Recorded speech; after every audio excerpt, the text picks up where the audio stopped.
महीने में मुश्किल से वो 3-4 दिन घर पर रहते हैं। अरे भाई, उसका बिजनेस ही बहुत लंबा चौड़ा है। वैसे आज उसे घर पे होना चाहिए था। आखिर उसकी बीवी की फर्स्ट कजिन की शादी है और तुम्हारे खालू को खुदा मौका दे गिला करने का। आपको पता है डैडी, बाजी के साथ उनकी कुछ। अरे कुछ भी नहीं, सब ठीक हो जाएगा। ये तुम्हारी ताबिंदा बाजी है ना, इन्हें बहुत शौक है अपने लिए मसले पैदा करने का। वैसे भी ये ज्यादा आसाइशें हैं, ये भी बहुत से मसले पैदा करती हैं इंसान के लिए। हम आ गए।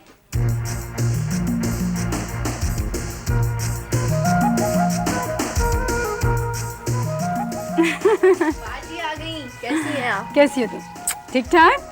खुदा की कसम, आज आप इतनी अच्छी लग रही हैं, इतनी अच्छी लग रही हैं कि मैं बता नहीं सकती। हमारी बहना को हम कब अच्छे नहीं लगे? हर वक्त अच्छे लगते हैं। क्यों? मुश्ताक भाई कैसे? कौन मुश्ताक भाई?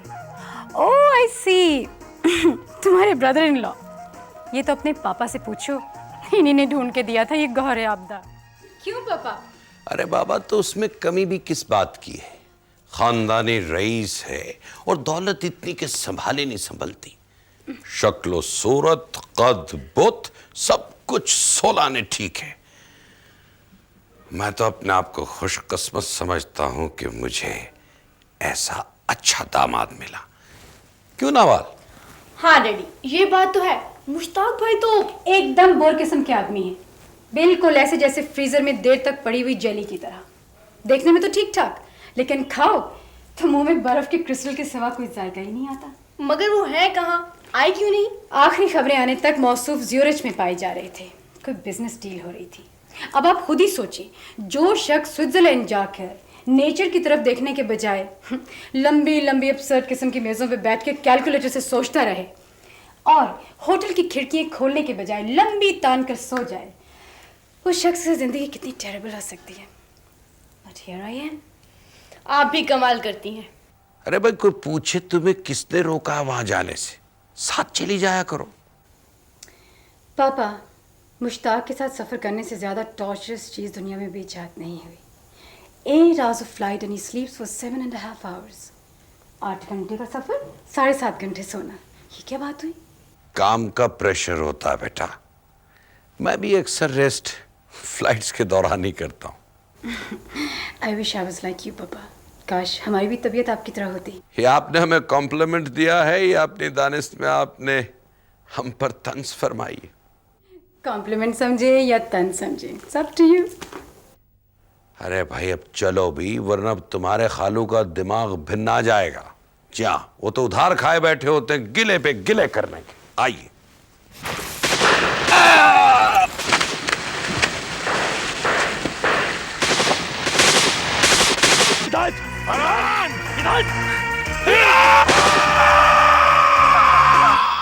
मत मारो, मत मारो, मत मारो हिदायत। होश हिदायत करो मत मारो। फरहान, होश हिदायत करो। उसकी बीवी, बहू, उसका बच्चा। मत। बहू, होश करो, होश करो। आज मैंने बावर्ची से स्पेशल तेरे लिए यखनी और खिचड़ी बनवाई है। थोड़ी थोड़ी करके खा लेना, तेरे लिए बड़ी जरूरी है। होश कर। मुझे भूख नहीं है। आज 4 दिन हो गए। कितना तेज बुखार हो रहा है, तंदूर की तरह तप रहा है तेरा जिस्म। याद है मैंने तुझसे एक दिन कहा था कि ये काम तुम्हारे बस का नहीं है। क्यों मारा उसे? उसे क्यों मारा हिदायत? हिदायत, उसका क्या कसूर था? उसने तो अपने बच्चे की शक्ल भी नहीं देखी थी। उसके बच्चे का क्या? उसकी बीवी। हम दोनों में से एक को मरना था बाबू। कत्ल के यानी गवाह को जिंदे छोड़ने का मतलब अपनी मौत के कागज पे दस्तखत करने होते हैं। उसकी इसी तरह लिखी थी। उसने अपनी जबान नहीं खोलनी थी। कत्ल करना कोई आसान काम नहीं है बहू। ये अंदाजों की खेड नहीं है। अगर मैं उसे ना मारता तो सरदार साहब ने मुझे कभी माफ नहीं करना था। वो तुम्हारा बहुत ख्याल रखते हैं, बहुत कदर करते हैं। तो मगर इसके बावजूद हम सब लोग उनकी मेज पर पड़े हुए टिश्यू पेपर हैं। उनके कपड़ों पे जरा सा धब्बा लग जाए तो वो एक लम्हे के लिए बगैर सोचे हमें इस्तेमाल करेंगे और फिर बगैर देखे हमें रद्दी की टोकरी में फेंक देंगे। मुझे अफसोस है बाबा कि मुझे तुम्हारे उस दोस्त को मारना पड़ा मगर इसके सिवा मेरे पास कोई रास्ता भी नहीं था ना। नहीं, उसकी आंखें मेरी तरफ। हिदायत, वो यही है हिदायत। उसके मोटरसाइकिल की आवाज मेरे कानों में गूंज रही है हिदायत। उसकी आंखें मेरी तरफ देख रही है हिदायत। मुझे घूर रहा है हिदायत, वो मुझे घूर रहा है।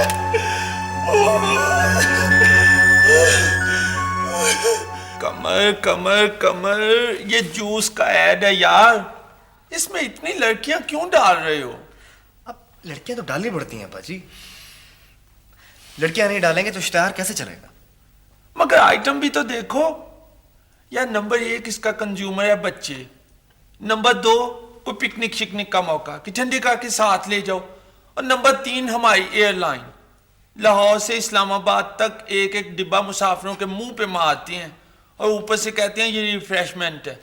अंदाजा करो।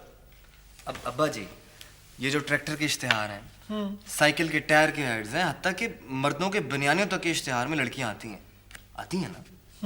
अब इनकी कोई तुक है? अंदाजा करो। उल्टा मुझसे सवाल कर रहा है। मैं तो खुद इनके खिलाफ हूं। असल में बात यह है अब्बा जी, वो जो उल्लामा इकबाल साहब ने भी फरमाया था ना कि हिंद के शायरों सूरतगर व और पता नहीं क्या, या वो जो है अपना आह बेचारों के आसाब पे औरत है सवार, तो हमारे यहाँ आजकल कुछ इस किस्म का सिलसिला चल रहा। वैसे एक बात है कमर, ये जो सरदार दिलावर साहब है ना, ये है बड़ा बदमाश। ऐड के स्लोगन से ज्यादा लड़कियों की तस्वीरों को देख रहा था, यूं यूं करके मुच्छल। अब आप इसी से अंदाजा करें कि अंदाजा करें? नकल उतार रही हो मेरी? नहीं जी, मैं ऐसी बदतमीजी कैसे कर सकता तो ये अंदाजा करें क्या था? हूँ? ऐसी फ्लो में मुंह से निकल गया था। मुंह कस के रखा करो। अच्छा जी, मैं आपसे ये कह रहा था बाजी कि वो जो वहाब साहब वाली नई कैंपेन थी ना, वो मैंने तैयार करवा दी है। आप ऐसा कीजिए कि आप खुद ही लेके चले जाइएगा, वरना वो कमाली कमबख्त फिर कोई ना कोई गड़बड़ कर देगा। वैसे भी आज शाम 4 बजे सरदार मुसव्विर से मेरी एक अपॉइंटमेंट। अल्लाह करे ये ढंग का आदमी हो। अगर बाप की कॉपी हुआ तो अब्बा जी मेरा ख्याल है ये प्रोजेक्ट हमें छोड़ना पड़ेगा। कमर कमर कमर, असल मजा तो अपने से तकड़े पहलवान को गिराने में आता है।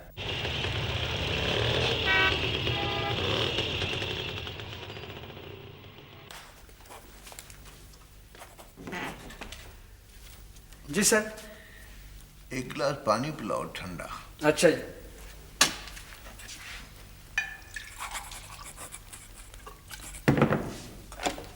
ये लेंगे। और इस फाइल को एहतियात से अलमारी में रख दो, और देनी तो क्या किसी को दिखानी भी नहीं। अफसरों को भी नहीं जी? मेरी गैर मौजूदगी में नहीं। अगर कोई पूछे तो कह देना कि साहब फाइल घर ले गए अपने साथ। बहुत बेहतर सर।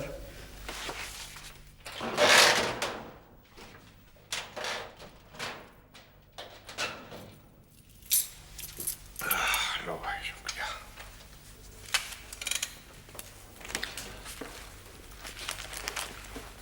मैं अंदर आ सकता हूँ सर? आओ ये आओ अख्तर में। सलाम सर। वालेकुम सलाम। ये सर शराफत अली साहब हैं, आपसे मिलना चाह रहे थे। अस्सलाम वालेकुम सर। वालेकुम सलाम, बैठिए। जी सर आपका शुक्रिया अदा करना चाहता था, समझ नहीं आ रही थी किस मुंह से शुक्रिया अदा करूं। जो मैंने किया वो मेरा फर्ज था और जो आपको मिला वो आपका हक। इसमें शुक्रिया की क्या बात है? एहसान साहब 12 साल से इस दफ्तर के चक्कर लगा रहा था, मगर मेरी किसी ने एक नहीं सुनी। वो तो खुदा ने आपके दिल में रहम डाल दिया और मेरा काम हो गया, वरना मैं तो मायूस हो चुका था। बारी ताला ने फरमाया है मायूसी गुनाह है। एक दर बंद होता है 10 खुल जाते हैं, देर से सही खुलते जरूर हैं। सर इन्होंने सही तरह चाबी ही नहीं लगाई, वरना इनका कब का काम हो चुका होता। सर आजकल बगैर कुछ लिए दिए काम करवाना तो एक मौजज़ा है। ये तो इनकी किस्मत अच्छी थी सर कि आपके पास केस आ गया।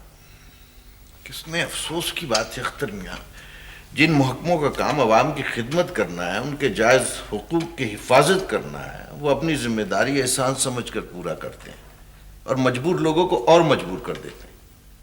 वो भी क्या करें सर, ये चक्कर ही कुछ ऐसा है। हर आदमी दूसरे के खून पर पल रहा है। और ये क्या है? ये मिठाई लाए हैं सर आपके लिए। अरे नहीं, ये तो और भी खिदमत करना चाह रहे थे सर, नहीं मगर भाई नहीं, तुम्हें पता है ये मेरा उसूल नहीं है। सर ये मिठाई है, आप इसे कबूल कर लें सर। अरे क्या कर रहे हैं आप? मैं इसे कबूल नहीं कर सकता। आप इसे स्टाफ में बांट दीजिए, जाइए। सर वो मैं स्टाफ के लिए ले आया हूँ, ये अख्तर साहब ने तो आप इसे अख्तर साहब की खिदमत में पेश कर दीजिए। इनका हाजमा ऐसी चीजें आसानी से कबूल कर लेता है। चलिए जाइए प्लीज, चलिए। शर्म नहीं आती, बनेगा क्या?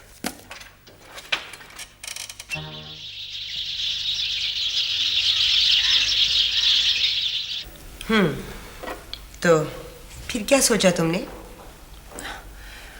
मेरे वालिद कभी भी नहीं मानेंगे कि मैं ट्यूशन पढ़ाऊं।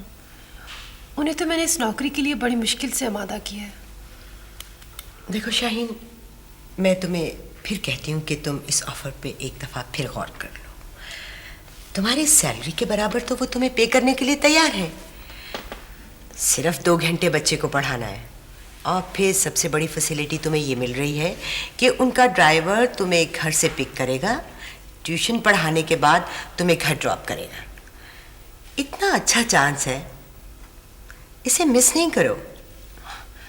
आप ठीक फरमाती हैं, लेकिन मेरे कुछ घरेलू प्रॉब्लम्स हैं और ख़ासकर उस दिन के वाक़ये के बाद तो मेरे घर वाले कभी भी नहीं मानेंगे। और वैसे भी मेरा जी भी नहीं जा रहा। आप प्लीज़ मेरी तरफ से माजरत कर लीजिए। देखो मिस शाहीन, इस इदारे पे सज्जाद साहब के बहुत से एहसानात हैं। तुम इस पे एक बार फिर गौर करो। तो आप किसी और टीचर से बात कर लीजिए ना। तकरीबन यहाँ की सभी टीचर ट्यूशन पढ़ाती हैं। बिल्कुल पढ़ाती हैं, बल्कि यही बात मैंने सज्जाद साहब से भी की है, लेकिन न जाने क्यों उनकी सुई तो बस तुम पर ही अटक कर रह गई है। एक तो उनका बच्चा तुमसे बहुत मानूस है, यू नो इट, और दूसरा कुछ वो तुम्हारी पर्सनैलिटी से, आई मीन तुम्हारी शख्सियत से, तुम्हारे अंदाज़े गुफ्तगू से वो कुछ ज़्यादा ही इम्प्रेस हो गए हैं। Yes, oh mister Sajjad, please. दखलंदाजी की माफी चाहता हूँ। No no, it's my pride, please be seated. कैसी हैं आप? मैं मिस शाहीन से आप ही के बारे में बात कर रही थी। मुझे इजाज़त दीजिए, मेरी क्लास का वक्त हो गया है। मिस शाहीन सुनिए, यही है ना आपका नाम? जी। वो मैंने अपने बच्चे की ट्यूशन के सिलसिले में इनसे बात की थी, इन्होंने भी गालिबन आपसे जिक्र किया होगा। हाँ, मैं इनसे यही बात कर रही थी अभी।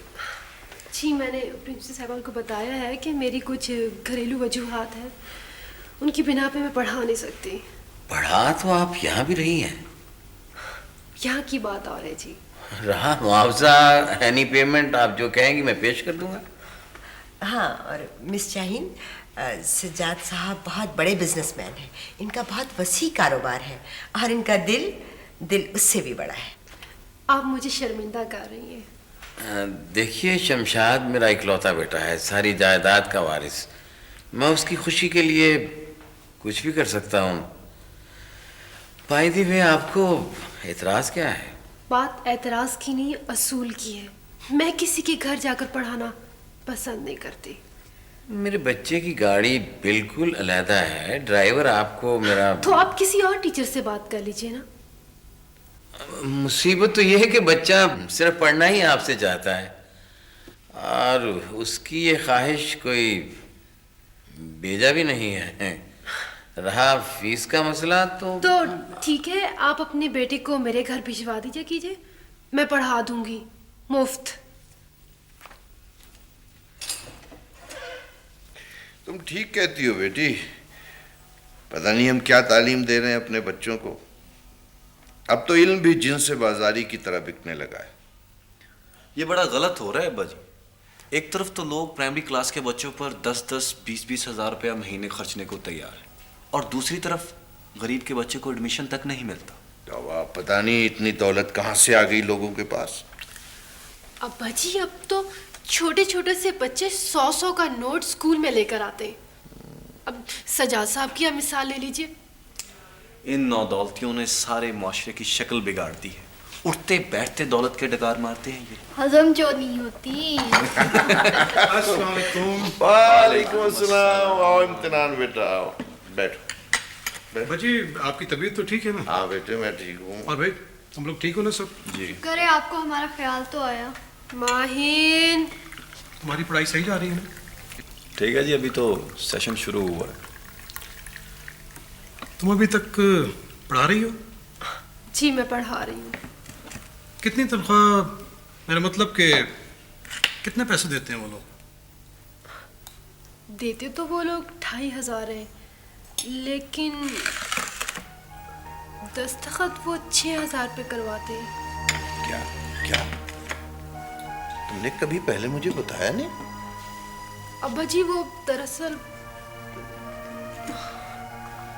हम लोगों का ख्याल था अगर आपको बता दिया तो आप मुझे नौकरी नहीं करने देंगे। और वैसे भी अब्बा जी, अब तो ये सब जगह हो रहा है, और छोटे स्कूलों का तो बहुत बुरा हाल है। इसलिए तो तालीम का भी ये हाल है। क्या खूब कह गए अल्लामा निसफ सदी पहले, एक दौर था कि खिदमत उस्ताद के इवज़ जी चाहता था हदिया दिल पेश कीजिए।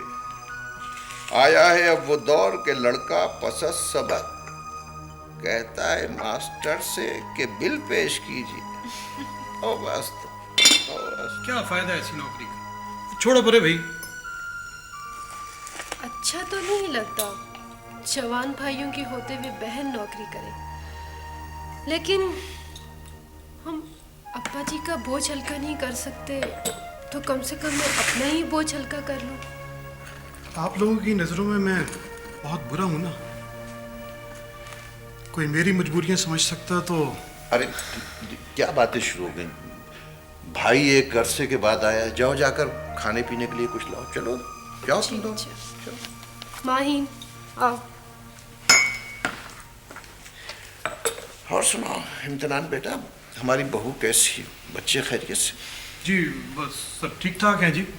आना था उन्होंने मेरे साथ, लेकिन अचानक कुछ मेहमान आ गए, और फिर वैसे भी मैंने आपसे कुछ अलहदगी में एक ज़रूरी बात करनी थी। हाँ कहो कहो। वो अब्बा जी, आपने शाहीन के बारे में क्या सोचा है? हाँ, इसकी मुझे फिक्र लगी हुई है। अपने कुछ अहबाब से कह रखा है, इंशाल्लाह जल्द कोई रिश्ता मिल जाएगा। वो आपका अमानुल्लाह के बारे में क्या ख्याल है? कौन अमानुल्लाह? सरबत का बड़ा भाई, मेरा बड़ा साला। वो तो शादीशुदा नहीं है। हाँ, लेकिन उसने अपनी बीवी को तलाक दे दी है, बने नहीं दोनों की। क्या कह रहे हो इम्तिनान बेटा तुम? बात देखें, दुबई में उसकी अपनी जाती वर्कशॉप है, ठीक ठाक कमाई है उसकी। गालबन 10 जमातें पड़ा हुआ है वो। तो इससे क्या फर्क पड़ता है भाई? बाल बच्चे दार आदमी है, और उम्र भी अच्छी खासी है उसकी। बाय द वे, मौसूफ की पहली बीवी का क्या कसूर था? इस तरह चबा चबा कर बातें मत करो ज़ीशान मुझसे। मत भूलो कि मैं तुम्हारा बड़ा भाई हूं, और मैं तुमसे बात भी नहीं कर रहा। तुम लोग मेरे बारे में जो कुछ मर्जी सोचो, लेकिन बहनों के मुस्तकबिल के बारे में सोचना मेरा फ़र्ज़ है। वाह, सुभान अल्लाह, क्या फ़र्ज़ निभाया जा रहा है। अपनी फूलों जैसी बहन को एक जाहिल, गवार, अधेड़ उम्र के आदमी के सिर्फ इसलिए पल्ले बांध दिया जाए कि उसके पास अब्बाजी 4 पैसे हैं और वो साला है आपका। आराम से बेटा, आराम से, मैं बात कर रहा हूँ। तुम्हारी कोई बात मेरी समझ में नहीं आई। देखिए अब्बा जी, आपके हालात मुझसे कुछ छुपे तो नहीं है ना। मैंने तो एक अपनी तरफ से एक बेहतर प्रपोजल दी थी। अगर आपको वारे में नहीं आती तो ना सही, बहरहाल एक दफ़ा सोचिएगा ज़रूर।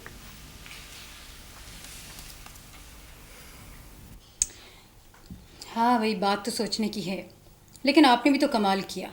अच्छा भला आपको पता है कि सज्जाद परवेज़ किस कमाश का आदमी है। ऐसे छिचोरे और कमज़र्फ इंसान को तो लिफ्ट देनी ही नहीं चाहिए। खैर कोई बात नहीं, अभी भी कुछ नहीं बिगड़ा। जी नहीं, महज धमका रहा है, ब्लैकमेल कर रहा है आपको। उसमें इतना हौसला नहीं कि इस स्कैंडल का बोझ उठाए। उसका नाम भी तो आएगा ना बीच में। अच्छा ऐसे करो, काम डाउन। हमारा मशवरा है कि 2-3 ख़त अपने नाम लिखवा लो रोमांटिक किस्म के, उसे काबू कर लो, ठीक है? फिर हम देखते हैं कैसे बकवास करता है आपके साथ। अच्छा, आपके हस्बैंड कब आ रहे हैं? चलो, उनके आने से पहले ये प्रॉब्लम हल हो जानी चाहिए, ठीक है? घबराओ नहीं, सब ठीक हो जाएगा। और प्लीज़ आइंदा ऐसे 3rd क्लास आदमी के साथ मुंह नहीं लगना, ठीक है? हमें उसको देखते ही हमारी तो हंसी निकल आती है। औरतों से ज़्यादा नखरा है उसमें। आओ बैठो। एक सेकेंड। हाँ अच्छा, हाँ बैठो। हाँ सब ठीक हो जाएगा। Come on Sheri, I am with you, stop crying. अच्छा शाम को बात होगी। हाँ ओके, बाय बाय बाय। हाँ तो आप लोग क्या कह रहे थे? ये नौकर सब कहाँ मर गए? कहाँ जा सकते हैं, यहीं कहीं होंगे। इनसे तो तारुफ ही नहीं कराए नवाल। और वो मैं भी कितनी पागल हूँ। ये ज़िशान है मेरे क्लास फेलो और ये मेरी। हम अपना तारुफ खुद करवाएंगे। चाय पियेंगे या ठंडा? मौसम कुछ ऐसा ही 50-50 हो रहा है, कुछ समझ में नहीं आ रहा इंसान क्या करे और क्या ना करे।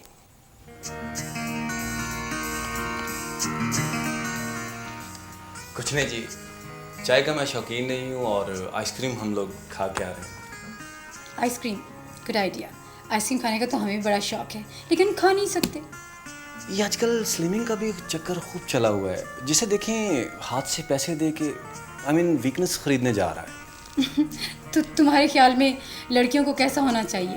वो 100 पाउंड का हैवी वेट रख? नहीं, मैं देखें मेरा मतलब ये नहीं था। आप रिलैक्स रिलैक्स। हम तो मजाक कर रहे थे। नवाल अक्सर आपका जिक्र करती है।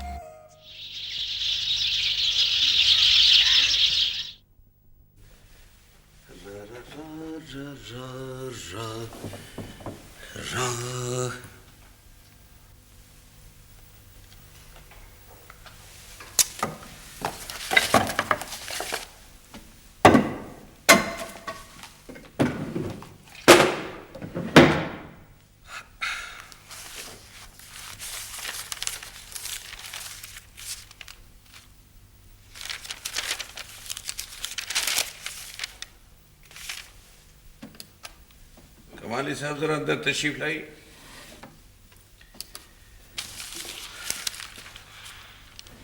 जी सर। ये क्या है? ये है क्या है? Assessment order sir, income tax department का। मिस्टर कमाली, ना ही मैं अंधा हूं और ना ही अनपढ़। देख रहा हूं ये, लेकिन ये 100% इंक्रीज स्टेटमेंट किसने मानी और क्यों मानी? सर वो वकील साहब कह रहे थे कि मामला बहुत बिगड़ चुका है। अब देखिए ना सर, इनकम टैक्स के महकमे में ट्रांसफर्स बहुत हो रही हैं। अभी एक अफसर से सिलसिला जुम्बानी शुरू होता है तो उसकी जगह दूसरा आ जाता है।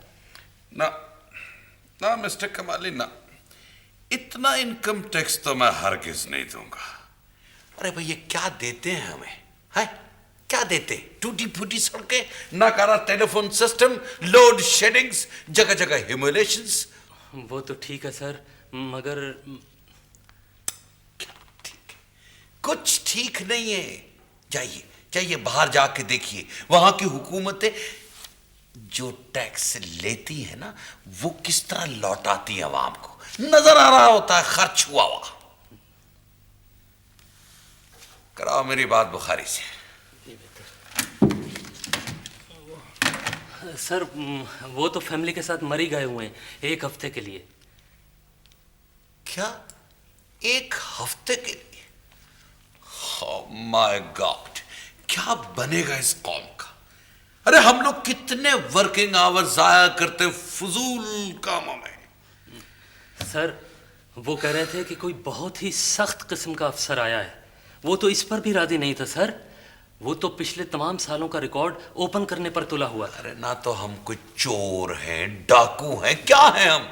सर वो बुखारी साहब कह रहे थे कि उसका कोई फौरी और पक्का बंदोबस्त करना पड़ेगा। अरे तो फिर उससे कहो कि करे, क्यों नहीं करता? किस बात की फीस लेते हैं? सर ये ताबिंदा टेक्सटाइल मिल्स की इस साल की यानी साले रवां की फाइल है सर। अरे भाई, अरे ये इतनी उर्दू क्यों जाया करते हो? बात इसी साल की से समझ आ गई थी। ये रवां साल, साले रवां क्या है, क्या है? बिल्कुल ठीक है सर, बजाय इरशाद है, इंतहाई मुस्तहसन बात है सर। मैंने सब बकवास की है सर। हाँ, क्या मामला है इसका? सर ताबिंदा बीबी की शादी के मौके पर आपने ये मिल उनके नाम की थी सर। हम इसके तमाम अकाउंट्स खुद ही मेंटेन करते हैं। न तो आप क्या समझते हैं मुझे इस बात का इल्म नहीं? इल्म है सर, पूरा इल्म है, मगर सर इसमें कई जगह पर ताबिंदा बीबी के सिग्नेचर्स यानी दस्तखत होते हैं।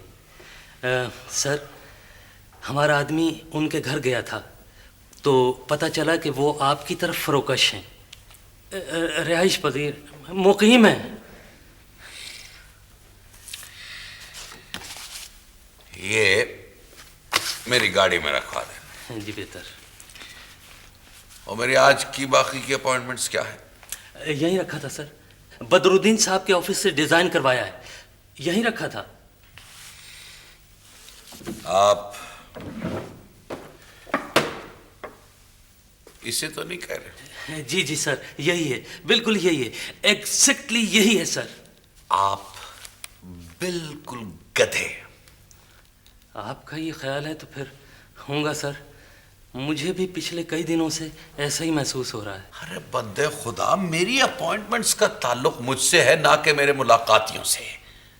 अब यानी इन तमाम अपॉइंटमेंट्स को आप पहले की तरह डायरी पे उतारिए और उन्हें दराज में रख दीजिए। बिल्कुल ठीक है सर, मैंने तो ये सोचा ही नहीं था। सोचते तो आप और भी बहुत कुछ नहीं, ये एक्स्ट्रा एफिशिएंसीज दिखाने से फुर्सत मिले तो कुछ सोचे ना। वैसे भी मिस्टर कवाली, आप अपने नन्हे से जहन पे ज्यादा जोर मत डाला करें, समझे? जाओ जाके बदरुद्दीन से मेरी बात करवाओ। बिल्कुल ठीक। वो सर आपके पीछे उनका फोन आया था सर, वो कह रहे थे कि जिन साहब से आपने फैक्ट्री के बकिया प्लॉट के बारे में बात करने को कहा था, उन साहब से बात हो गई है, वो इंटरेस्टेड है। जिन साहब से, उन साहब से, अरे यार क्या चीज हो तुम। Now get lost.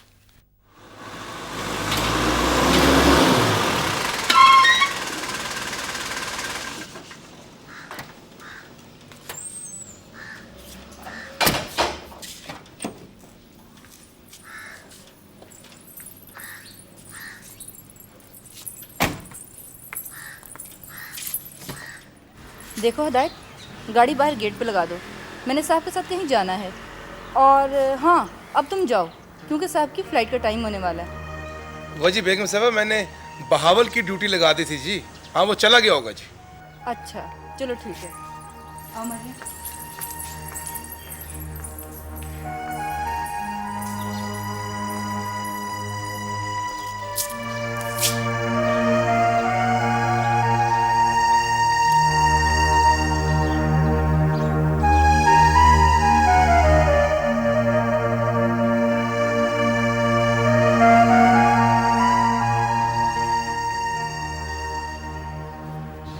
हिदायत, ये कौन है?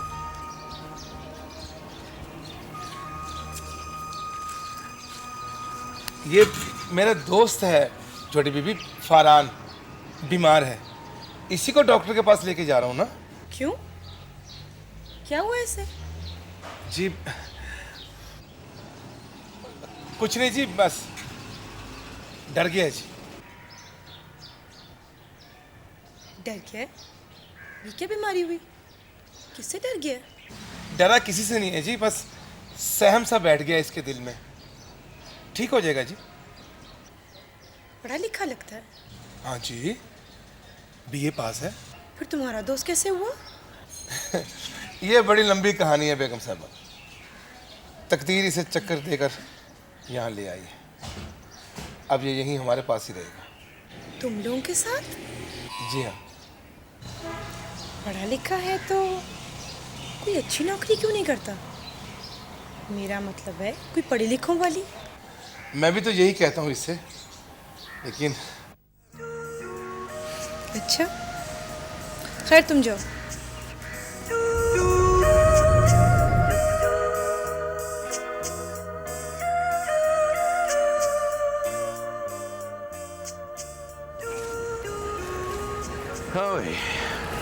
आओ। बुजुर्ग कहते हैं कि घोड़े की अगाड़ी और पिछाड़ी दोनों से बचना चाहिए। इसीलिए तो कहता हूं कि खुद घोड़ा बन जाओ ताकि दुनिया तुमसे डरे। अंदाजा करो, इस तरफ तो मेरा ध्यान ही नहीं गया। जितना वक्त तुमने अंदाजे करने में सर्व किया है, अगर उतना वक्त तुम एक्शन करते तो आज टॉप पे होते। ये दुनिया एक क्राउडेड बाजार की तरह है बदरुद्दीन। फुटपाथ पे रुक के अगर गुजरने का रास्ता मांगोगे तो फिर सारी जिंदगी फुटपाथ पे खड़े रह जाओगे। और ये जो कामयाबियां होती है ना, ये पतंगों की तरह होती है, जैसे भी बन पड़े इन्हें लूट लो। और अगर ये पतंग किसी और के हाथ आ जाए तो फिर उसे फाड़ दो। तौबा, कमाली की जुबान में तुम्हारे ख्यालात तो बड़े ही अंदेशाए नक्शे अमन वाले हैं। काबिले दस्तंदाजी है पुलिस। तुम्हें याद है बदरुद्दीन, स्कूल के ज़माने में तुम अपनी कमीज़ और बनियान मुझे पकड़ा के लोगों के कंधों पे से छलांगते हुए सिनेमा की खिड़की में से टिकट निकाल के लाया करते। वाह, क्या ज़माने होते थे। 12 आने की टिकट, 4 आने के नान कबाब, 1 रुपए में फुल अय्याशी हो जाती थी। यार वैसे बड़े होने के बहुत नुकसानात हैं। बंदा किसी के टायर में से हवा निकाल के भाग भी नहीं सकता। बेशुमार खुशियों से महरूम हो जाते हैं आदमी। नहीं बदरुद्दीन नहीं, बड़ा आदमी बनने के बाद इंसान खुशियों से महरूम नहीं हो जाता, उसकी खुशियों का महवर बदल जाता है। अब देखो ना, जैसे मैं लाखों रुपए के हर साल टैक्स बचाता हूँ, अगर ये टैक्स मैं दे भी दूँ तो मुझे कोई फर्क नहीं पड़ता। लेकिन गवर्नमेंट को चक्कर देने का जो मजा है उसकी बात ही और है। वो क्या कहते हैं कि चोरी का गुड़ ज्यादा मीठा होता है। अंदाजा करो यार, ये तुम्हारा सरदार दिलावर अब असेंबली का मेंबर भी नहीं है, फिर इसकी ताकत का राज क्या है? ये क्या चीज है ये? सलाम साहब।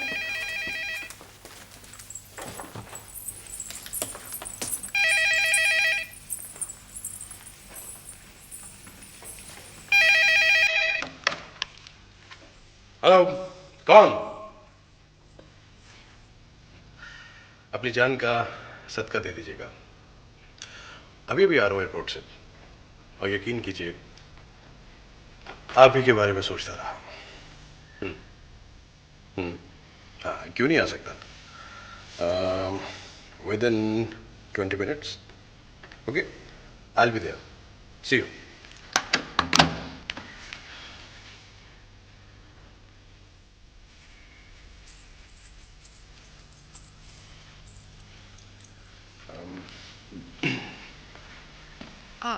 आप कहीं जा रहे हैं? हाँ वो एक मीटिंग निकला है ज़रूरी वहाँ। लेकिन आपने तो मुझसे वादा किया था कि ओहो बाबा, खाना ही खाना है ना, कल खा लेंगे। लेकिन सालगिरह तो आज है ना, कल तो। मैंने तुमसे कितनी मर्तबा कहा है मापारा बेगम कि मुझे बहस पसंद नहीं है। और ये बाल क्या बना रखे हैं तुमने? बिल्कुल अहमक लग रही हो। इतने अच्छे तो लग रहे हैं। आप वो सूडी पहन लीजिए जो मैंने प्रेस किया रखा है। मैंने कहा ना कि वक्त नहीं है मेरे पास। महावत, ओए महावत! जी सिंह। हदायत की तरफ। उसी वो लड़का नहीं है फरहान, उसको डॉक्टर के पास लेकर गया। अच्छा वो है तो उसको कहना कि नहीं रहने दो, सुबह बात करूंगा। गाड़ी की चाबी लाओ। जी बेहतर से।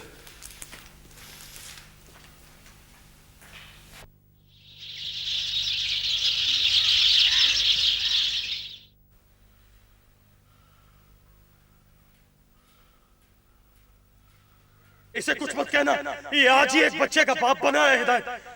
मुझे अफसोस है फरहान कि हमारे कानून में गवाह की कोई गुंजाइश नहीं है। नहीं हिदायत, फरहान! हिदायत!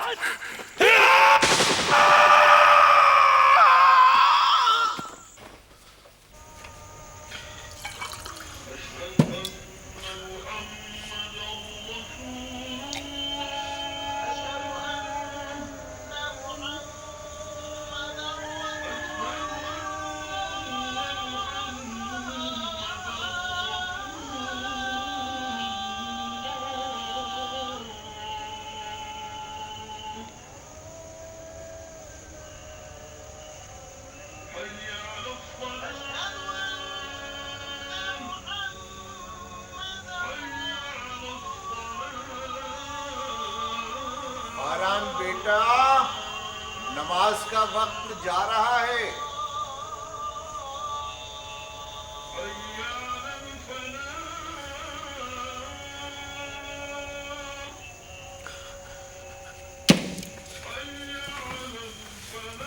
क्या बात है भाऊ, कुछ चाहिए?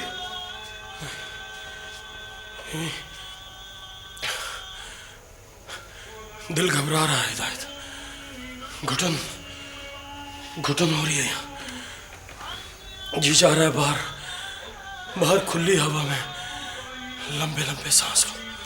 ठीक है, बाहर बाग में चले जाओ, लेकिन अपनी साइड पे रहना। हाँ। जाओ।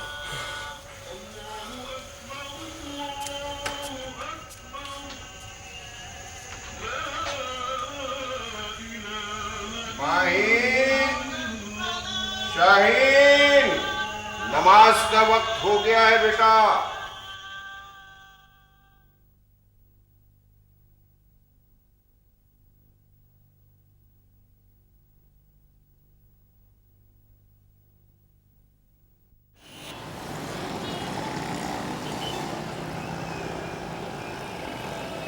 हेलो, हाँ बोलो। आओ मुसाफिर पुत्र। हाँ गाड़ी में हो? अच्छा अच्छा, कितने बजे पहुंचोगे? 9 बजे के करीब। हाँ ठीक है, मैंने उन्हें नाश्ते पे बुलाया। हाँ तुम्हारा तारुफ भी हो जाएगा और बात भी कर लेंगे। नहीं पुत्र, इस मर्तबा मैं इलेक्शन नहीं लड़ूंगा, अब कि तुम्हारी बारी है। असेंबली में कुर्सी लगी रहनी चाहिए हमारे नाम की, बस। सब समझ जाओगे पुत्र, सब समझ जाओगे। मैं जो हूं तुम्हारे पीछे। तुम पहुंचो खैर से। ओके?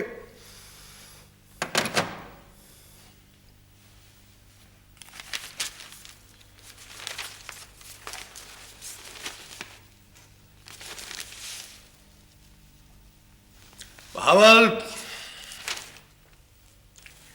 बहावल आ गया सिंह।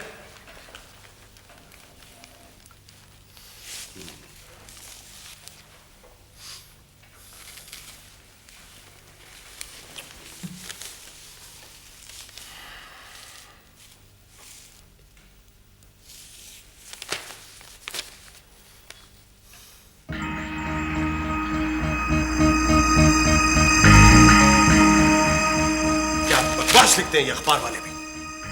अवाम अवाम अवाम, बिल्डिंगों पर बिल्डिंगें बनाते जा रहे हैं और लोगों को हमारे पीछे लगा दिया है कि ज़राअत पर टैक्स लगाओ।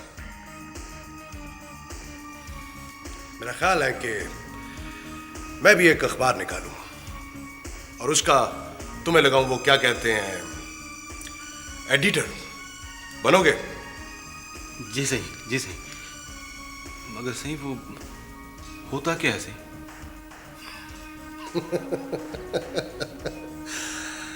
होता है, होता है।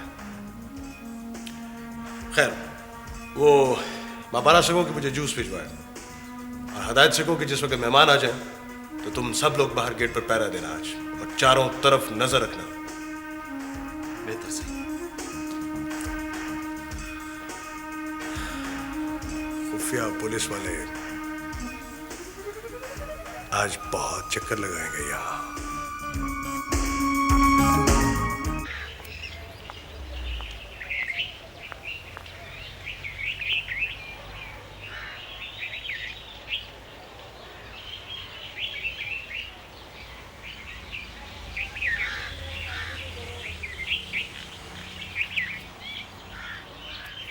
सुनो,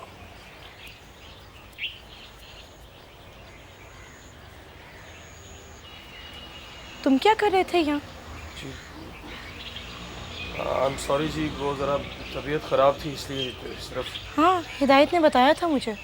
जी। डॉक्टर ने क्या कहा? कोई ख़ास नहीं जी, बस कोई डिप्रेशन किस्म की चीज़ है। जाहिर है, जब बीए करने के बाद कहीं नौकरी नहीं मिलेगी तो डिप्रेशन तो होगा ही। सब्जेक्ट क्या थे तुम्हारे? जी वो शायद मुसव्विर भाई आ गए। ये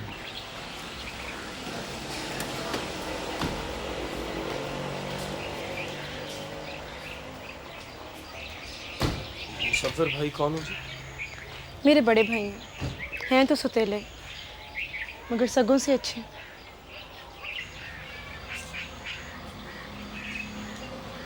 अस्सलाम वालेकुम जी।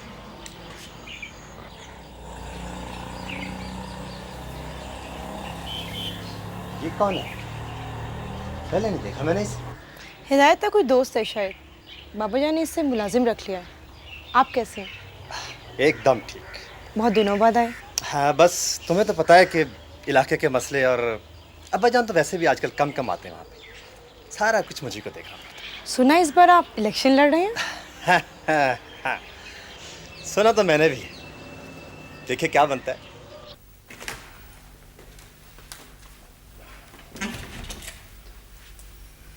क्या बात है? मैंने तो तुम्हें नहीं बुलाया। सर जी, ये फ़ोन शायद ख़राब है जी।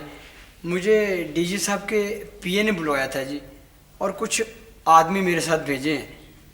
उन्होंने कहा है जी कि साहब से कहें कि इनकी बात ज़रा गौर से सुन लें। ये डीजी साहब का हुक्म है। कौन लोग हैं? वही है जी, चौधरी साहबान जी, प्लाजा वाले। अरे मैंने तो उनसे कह दिया था, उनका केस मेरे पास नहीं है। उनसे कहो फाजिल साहब से मिल लें। मिले हुए तो खैर वो पहले ही हैं उनसे। वो शायद आपकी कोई रिपोर्ट का चक्कर है जी। वो जो आपने फाइल बनाई है जी नई, भेज दो, भेजो भेजो। अच्छा आ जाइए।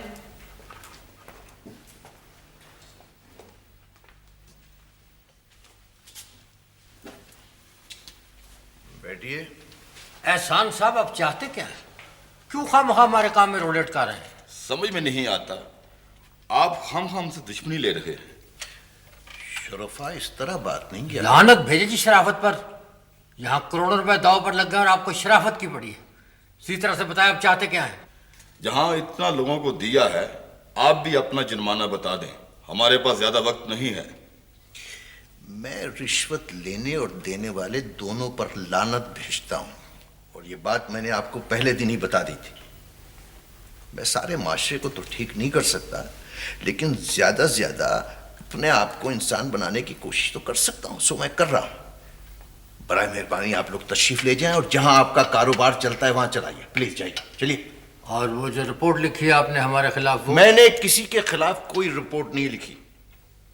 एक दयानतदार सरकारी अफसर होने की हैसियत से मेरे दायरे कार में अगर कानून के खिलाफ कोई काम हो रहा हो तो उसे रोकना मेरा फर्ज है। अगर रोक ना सकूं तो कम से कम मैं निशानदेही तो कर सकता हूं। तो उसूली सतह पर मैं इस बात को रिकॉर्ड पर ले आया हूं ताकि सनद रहे कि मेरे हाथ साफ है। मगर आपकी उस रिपोर्ट ने हमारा केस खराब कर दिया है। तुम लोग बाहर जाओ।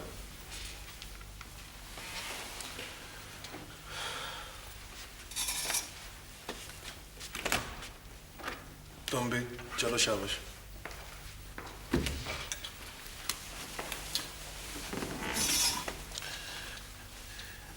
ये लोग टाउट हैं,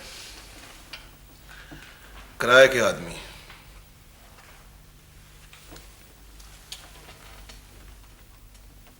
इस सौदे के पीछे हमारे मालिक सरदार दिलावर अली खां हैं, और आज तक कभी ऐसा नहीं हुआ कि जिस चीज पर उन्होंने हाथ रखा हो और वो उन तक ना पहुंची हो।